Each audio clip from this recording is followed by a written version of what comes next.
Good afternoon, and thank you very much for inviting me. And we heard two excellent speakers. And before I go on to the operational excellence, which not only as an entrepreneur and promoter, but also as a practicing oncologist, it has become certainly centric. How do we manage the patients in today's? I just want to say a few words. Today, having practiced in US for 23 years and coming back to India with lot of opportunities, what I saw in early 2000 and the way things have happened, particularly as mentioned by Dr. Mopen, that private healthcare managing 75% or 80% healthcare, we are at crossroads today, certainly healthcare. There is a testing time for private healthcare, there is no doubt. As mentioned, how do we sustain ourselves? How do we look at margin? How do we reinvest in technology as we go forward? And the most important thing here today, as I see it, is the trust factor between the patient, doctor, and hospital is the one which has become of most importance. Because of all the things we need, the involvement of the government, where the private enterprise is looked upon by some with a jaundice eye, we are beginning to have a trust factor. Today, the trust factor, whether we like or not, is combined with cost factor. But what is not combined today, the trust factor, is the outcome factor. We, in our own thing, we look at cost, but nobody is looking at cost versus benefit. I have coined the word, there is what we call as cost of low cost. And that is what today we are suffering with cost of low cost. And when we look at the global scenario, because we have centers in Africa, Dr. Mupen knows centers in Middle East. What is the cost in these countries to perform the same kind of procedures, same technology, talented doctors, possibly same Indian doctors practicing there, whether it's US, UK, or Middle East? We are looking at enormously different. United States spends, other day I was with a Stanford professor trying to look at outcomes, establishing it. He showed how United States is spending $10,000 per person, and most of the European countries spend $5,000, and China spends 500 plus, as you saw in the slide, $83 in India, and we are expecting same outcome as advanced countries, and this is phenomenal if we can achieve that, and that is what the Stanford professor was saying. There is always, in his study, he does scoring for the United States government, Medicare. He said, whenever he does scoring, he finds out it need not be 10,000 overspending.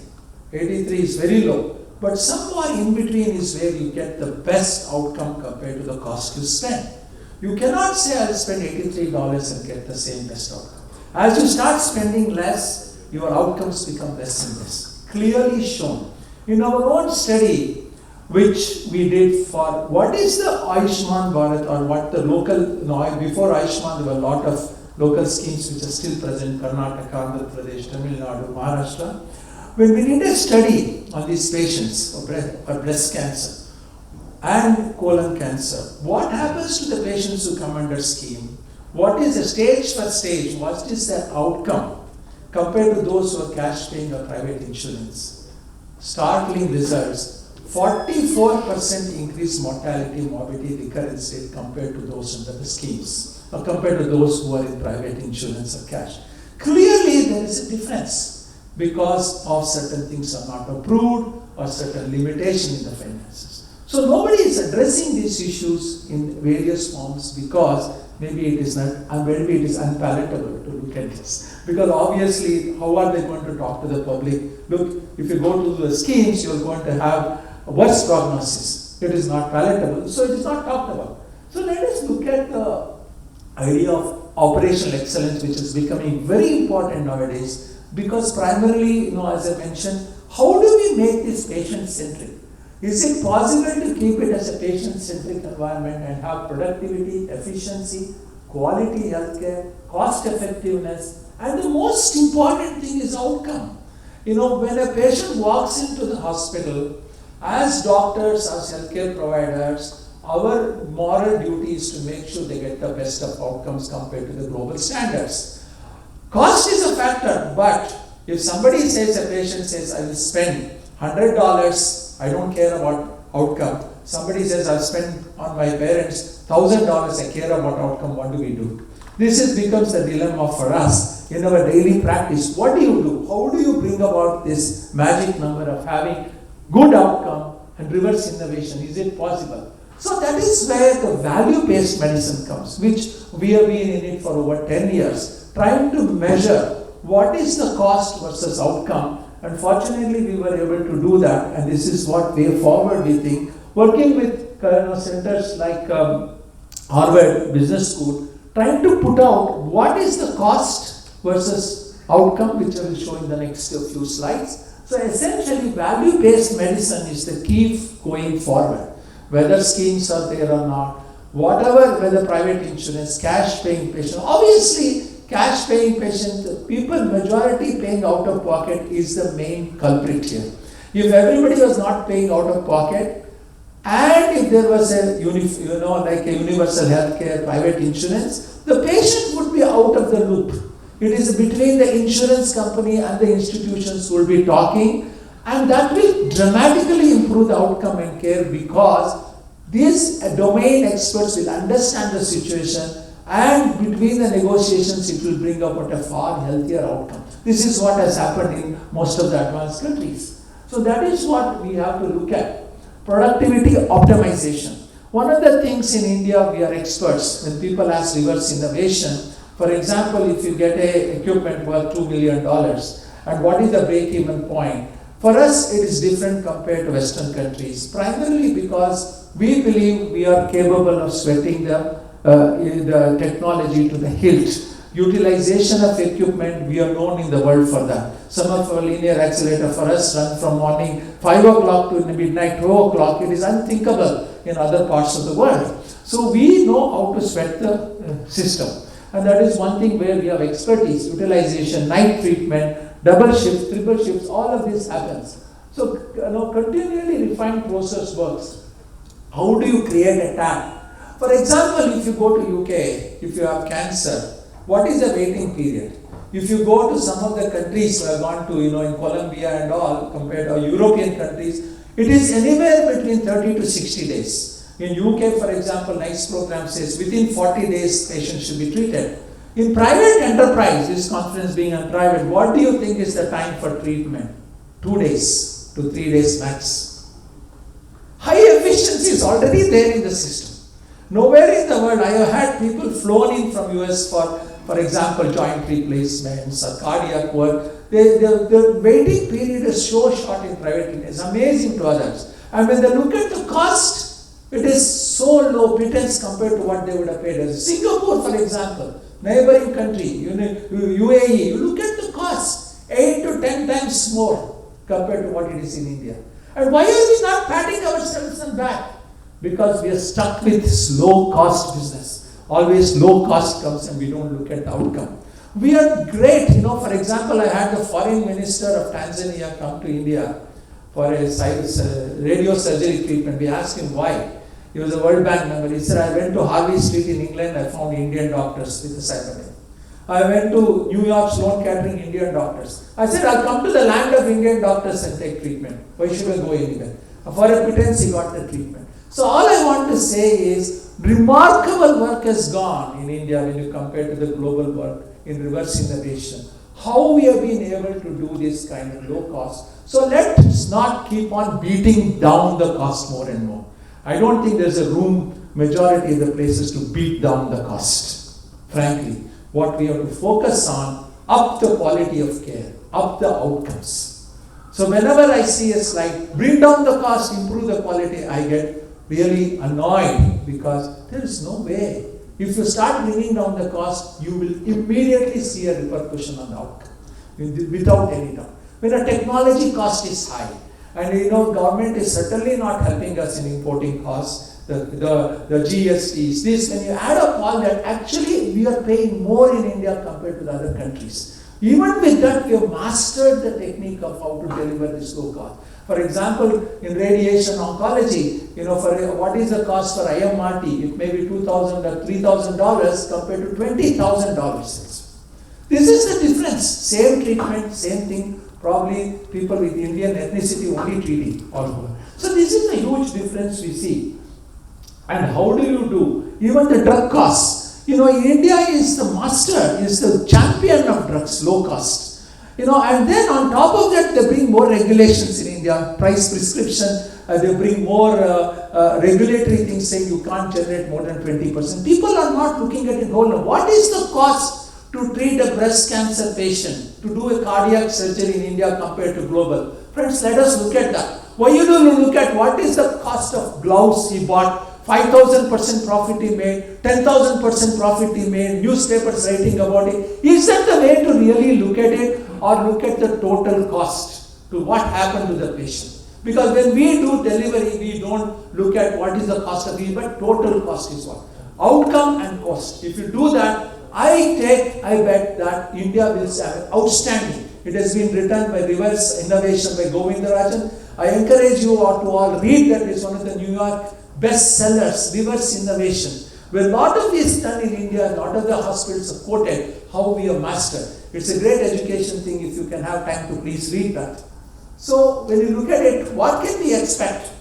Patients, healthcare, reduced that turnaround time, I said, value for money, amazing is there, transparent policies which are coming in with governance coming in, public listed company, and informed decision. Today we have IT, everybody has smartphones, and informed decisions are there, and all of us are encouraging people to look at it and say how we can. So when the patient gets the treatment, they know they are getting the right treatment first time around, which becomes very important when you look at this. Is a Harvard study clearly showing at a cost of, a few years ago, this was 4 years ago, at a cost of $2,900 we get treatment.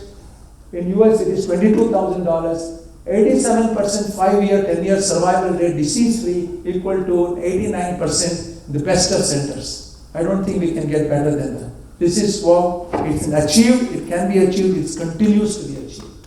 So, operational excellence is, how do we do? The next step is, operational excellence has to do with the patient outcome. You cannot say I run a very efficient operation, but I'm getting poor outcomes. So we have to look at the first time right treatment. How do you do? For example, in drugs, are we using generics? Obviously, India has become masters of that. Are we using low-cost treatments which have to be not repeated? And how do we use optimization of treatments, not only daytime but late times? How do you create shifts for chemotherapy, like drugs like chemotherapy administration, radiation? This is how you optimize the HR issues, the technology issues which come into play. And another thing is, when you look at technology, people talk about, for example, there is a thing called PET scan, positron emission tomography. When we do a PET scan, we found out significant number of percentage of patients are understage or overstage, which is an enormous cost saving to the patient, and also the lifeline. If you know a patient was understage, treated accordingly, in the lifeline of the patient is going to end up spending a lot more. But what is the complaint here? I won't pay 20,000 for the PET scan, but 20,000, if you do an analysis, saves probably lakhs of rupees for the majority of the patient, because proper staging is done. Even today, a lot of these schemes, by the way, don't approve this PET scan as a treatment because of the cost.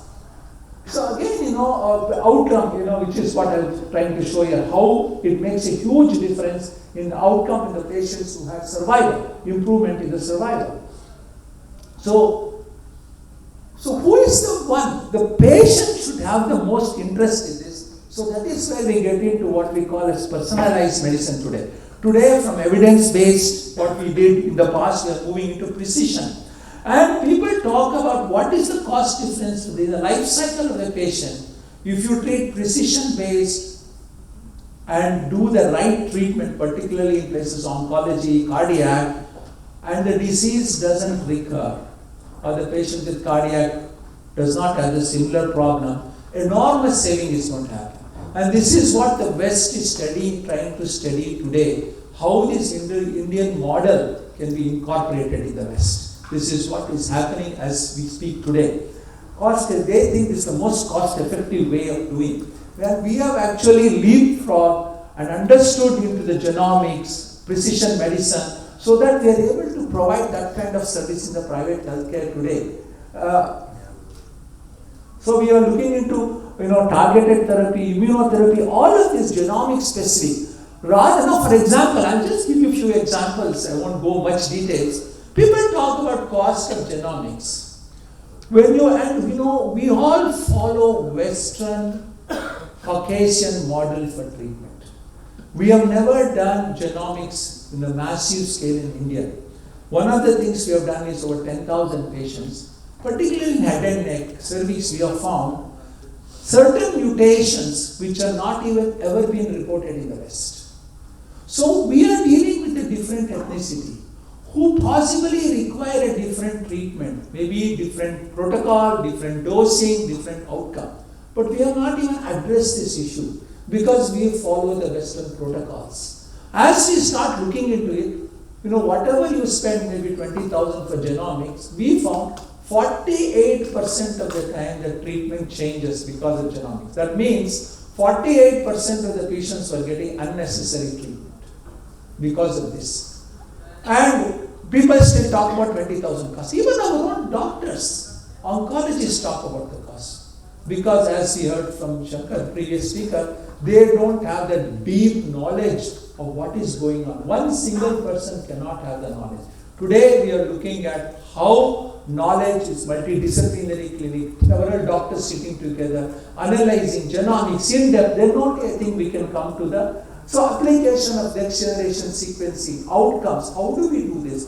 How do we all come together and look at one of the most important models which we have successfully done, because we are in tier 2, tier 3 cities across, hub and spoke model, virtual tumor boards. So people sitting in Agartala, Ranchi, or Cuttack and Bangalore, Nasik, patients can have the same quality of care. Digital pathology, radiology, all of this technology is being used today. In our own clinic on Tuesdays, all the 25 centers come together to discuss virtual tumor board. People come from US and say, I never thought this is advanced so much because we don't even do it in US.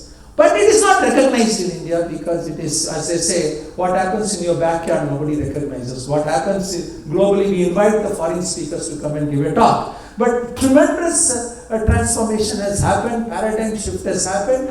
People who are benefiting are the middle class, upper middle class in India. Unfortunately, this has not touched the lower bottom, even though to maybe a limited extent for those who participate. But that is a challenge for us, how to bridge this gap across. How do we need to bridge? Or should we take on the responsibility of the government and do? Is that the big question mark? It has to be answered. What is the role of the government and us? That is a different day, a different topic. So this is how we measure outcomes. How do we measure outcomes? All institutions gather together every 2 years. Look at the outcome, operational efficiency outcome. As which institution is beating other institution? What is the learning curve? This is what has to happen, a brainstorming, as Dr. Mukar mentioned, collectively coming together, understanding whether it is oncology, cardiology, diabetology. We need, because all of them are lifestyle disease. For example, all the Ayushman spending need not be there. Thousands of crores if you ban smoking. Why are we not banning smoking? 44% of the deaths in poor people will go away. BDs and smoking. Why are we not banning? Because one policy holders told me because they get revenue from it. They get 35,000 crores revenue from the cigarette tobacco growers. Alternatively, let them probably do marijuana or something that doesn't cause that kind of damage. Maybe like in US it is legalized. If you legalize, you get a lot more revenue, I'm telling my government friends. Obviously that's more radical, but we have to look at a radical answer. We can't keep on, doing this and saying low cost and, getting outcome without outcome. So the trends distribution of camphor, I will like to end this by saying that if you look at the 5-year local recurrence in these two models, very clear that India is capable of achieving great outcomes, 90% over. This is over 162,000 patients outcome where we are able to publish and say we are equal to global standards or better. So this is there. It is there for us to take. It is there for us to do. But, in the private enterprise, if the conference is about, I think this has already been done, and I think we can certainly be proud of this, what we have achieved. And going forward, what I see for healthcare is certainly more and more, like we talked about technology, bringing together all the centers, virtual hospitals coming, ICU. We ourselves have published in medical BMJ how we have done home ICU.